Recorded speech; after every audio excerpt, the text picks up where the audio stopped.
Everybody. If you're getting this message, that means obviously I'm not here. I think I kind of warned you about this yesterday. Sickness is still run through my house. Insane, crazy, but guess it is what it is. Okay, so we left off yesterday on this slide. We talked about India, British imperialism in India. So we ended with the East India Company. So there was something called indirect rule. So Great Britain started controlling India in 1765, but they did it indirectly. The Queen didn't directly rule India. What she did, what the monarchy in England did, is that they placed this company, the East India Company, in charge. Basically, this company was an extension of the monarchy. Um, they ran the everyday business of India, not so much the Queen. So as you guys see, they ran Britain without interference of Britain. Again, this company had full authority, as you guys see here. They were a private trading company, but as you guys see here, they had government powers. They had the ability to tax the local citizens in India. They had the ability to raise an army in India. They had the ability to make agreements with Indian princes and take over regions. So they basically had government war making policy, essentially, is what I'm trying to say. So we're going to keep kind of moving with that. Again, you should be copying this in your guided notes, so that way you have it. There's going to be an extra ticket, as you guys will see here in a little bit. All right, so here was like really the first major issue. So something called the Sepoy Mutiny. This is important. You guys need to know this. So the British East India Company introduced law that required Indian soldiers to serve in British militaries called sepoys. So again, as I just said before, the British East Indian Company, they had the ability to raise a military. And if you were an Indian soldier who served in the British military, you were called a sepoy. All right, so here's the problems, as I have it all outlined here. That's, again, important for you guys to understand this. So first thing, it will require sepoys, hence Indian soldiers, to serve overseas, to go outside of India. Well, there's a problem is because this was against the Hindu religion. Hindu religions, you need to stay in India. So again, you have Great Britain coming in. Great Britain coming in and again changing the culture, not respecting Hindu religion and ideas and beliefs. Second thing, there was a ritual, which we'll get to here in a minute, but ultimately it allowed Indian women to remarry. If their husband died, they allowed women to remarry. Now this was illegal. This was against Hindu traditions. A part of the Hindu culture said that women were not allowed to remarry after the husband died. So again, whether we think it's right or wrong, again, this was their custom. This was the Hindu traditions. But again, you have Western powers like Great Britain coming in and changing that, not respecting it. Britain will also, the British East Indian Company will also outlaw the practice of sati. Now, what does sati mean? Sati means that basically, kind of going back to this last point, that when the husband dies, they burn the bodies, and women were expected to basically lay themselves on the bodies of their husbands and die as well. They call that sati. So the British are going to ban that. Again, whether we think it's right or wrong, this was their local traditions. Now you can also think of the positive part is that we're also allowing women more freedom and opportunities too, and respecting women's rights. So really, you have cultural beliefs and you have moral beliefs, kind of at conflict here. The fourth thing, the British are going to introduce a new rifle to the Sepoy Indian soldiers. Again, as technology is going to increase, they're going to start getting more sophisticated weapons. So here's the problem. This new rifle, in order for it to fire, there's this cartridge that had to go into the rifle. And the cartridge tips were greased in animal fat. So in order to get the cartridge, you had to bite off the tip and you had to put it into the rifle. So the problem is that cartridge tip that they had to bite was greased in animal fat. Well, think about what we talked about yesterday. In the Hindu religion, Hindus did not eat animal parts. They did not touch animal-based products. This grease was an animal-based product. So again, you're forcing a group of soldiers that were Hindu and Muslims that can't eat pork or can't eat cow.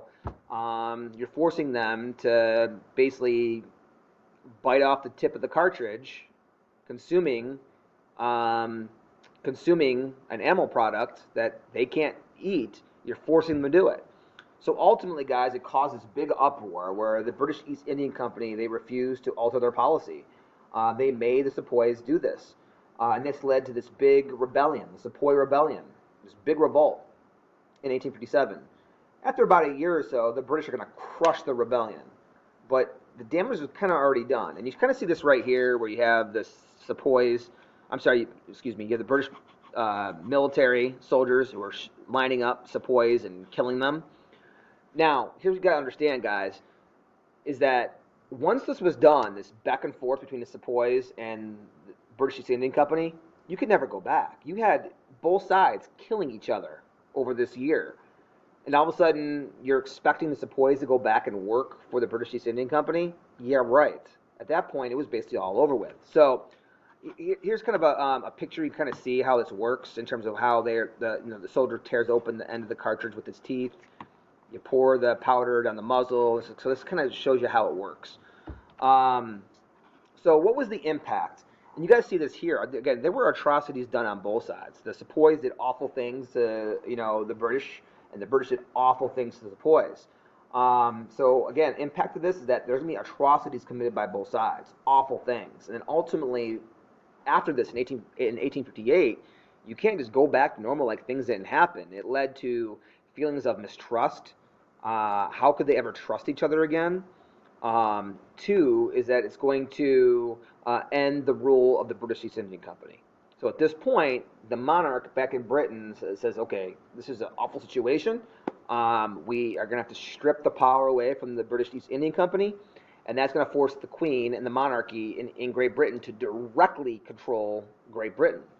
So they call this period, I guess I'll kind of take a step back. So what is that called? When a government is set up in the name of the Queen, they call it a viceroy. So now the Queen is directly taking control of India now. So now a government, an actual government is now being set up and being implemented in India in the Queen's name, viceroy. You need to know that. Now this period now where the Queen is directly ruling India, that's called the British Raj.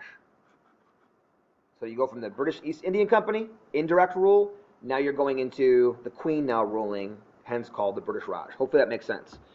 All right, so Britain tried, when the Queen took over, you guys see this here, Britain tried to force changes in India. People saw this as an attack on Hinduism and their culture. So here's the good things. So British control in India, here's some of the positives. One, the British are going to improve railroads and the roads that will link the country together. They're going to implement the telegraph system and postal systems to help unite the people. They're going to set up irrigation systems to help farmers. They're going to improve the justice system, give women more rights. They're going to introduce Western education and culture in India. They're going to work to end slavery. Again, as I said before, they're going to improve the women's position in the family as well. They're going to correct human rights violations, like sati, for instance, as we talked about earlier. They're going to have medical improvements. They're going to be helping people. Now, the bad. Only the British officials are going to be allowed to hold public office in India. So not the locals, not those who are actually from India, who are Indian. They can't control their government. Negative. They're going to have segregated neighborhoods. British can't live with Indian people, so it's going to be segregated communities. 3, there's going to be a lack of respect for local cultures of Hinduism and Muslim cultures. They're going to ban sati. They're going to force Sepoys to do certain things. So just the overall lack of respect. 4, British are going to try to replace Indian culture with Western culture. 5, Indian people are going to be treated as inferior in their own country. So outsiders are going to come in and we're going to basically take over and treat them as second-class citizens. Indian resources are going to be removed from India and sent to Britain, like mercantilism. We already talked about that. And then Indian people are forced to buy British-made goods instead of local goods. So again, they can't buy certain things. They have to buy British. All right, so you guys see this here, guys. This is just awful. You see some of the effects of the awful treatment that some of the Indian people are going to receive at the hands of the British. starvation, just again, just awful, awful, awful things. So ultimately, what this is going to do, this British Raj period now, is going to unite the Indian people together. You start seeing this rise in Indian nationalism. So what does that mean? You basically have this desire now for self-rule. The Indian people want to rule themselves, just like the Haitians wanted to rule themselves, just like Latin America, they wanted to rule themselves, just like the colonies wanted to rule themselves. Again, why?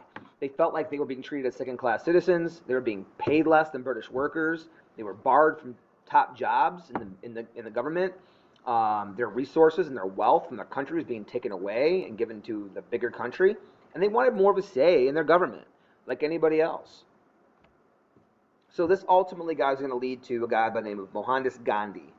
I'm sure you may or may not have heard of Gandhi before, but he's often regarded as the father of India, where he's going to basically lead these protest movements all throughout India. So ultimately, as I said before, he's going to free India from British rule. India will gain their independence, and again, he's credited with that.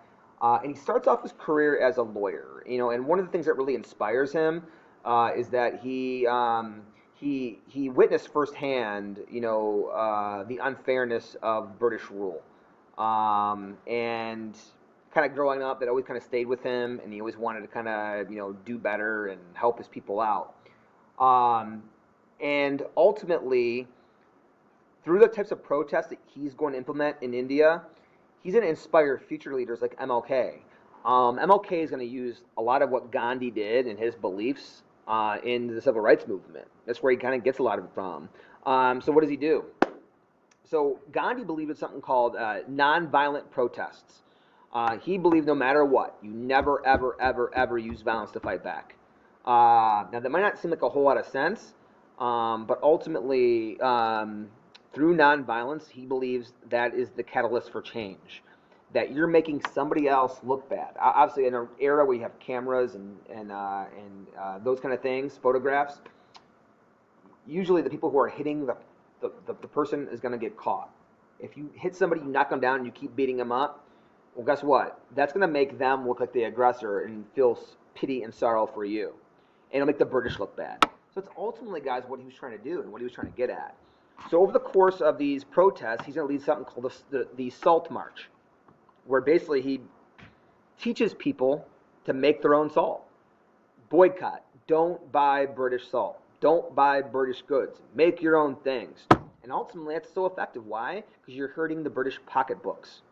If people are not willing to buy British goods, you can't force people to buy anything. If they can make their own stuff, great. So he teaches them how to make salt.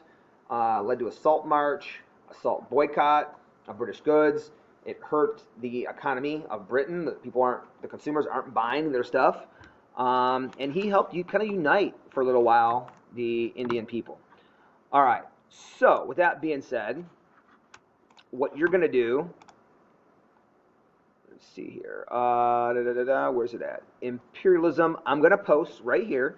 There's going to be an exit ticket for you guys. Now it's not there now, but you'll see one here to complete after this, and you copy your notes. This should be done before you guys go. This video is 15 minutes long, 45-minute class.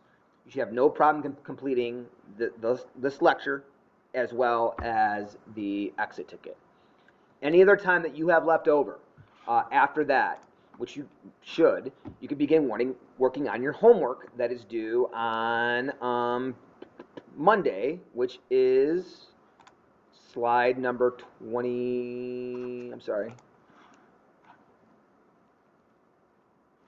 Where's it at? Yes, slide number 25. So what you're going to do is you're going to use these links right here. What happened at the Berlin conference? You're going to type in your response right here. What was it about? What happened? And then, after reading about the Berlin conference and how Europeans came to control Africa, you're going to drag and drop these flags into who controlled what, and then describe how imperialism affected those regions. So you need to read these things. So if you think this belongs to here, drag it there, and then in this box you'll write a description. Okay, well, how did imperialism affect West Africa? How did it affect East Africa? So make sure you read these things. All right, adios. I'll see you tomorrow.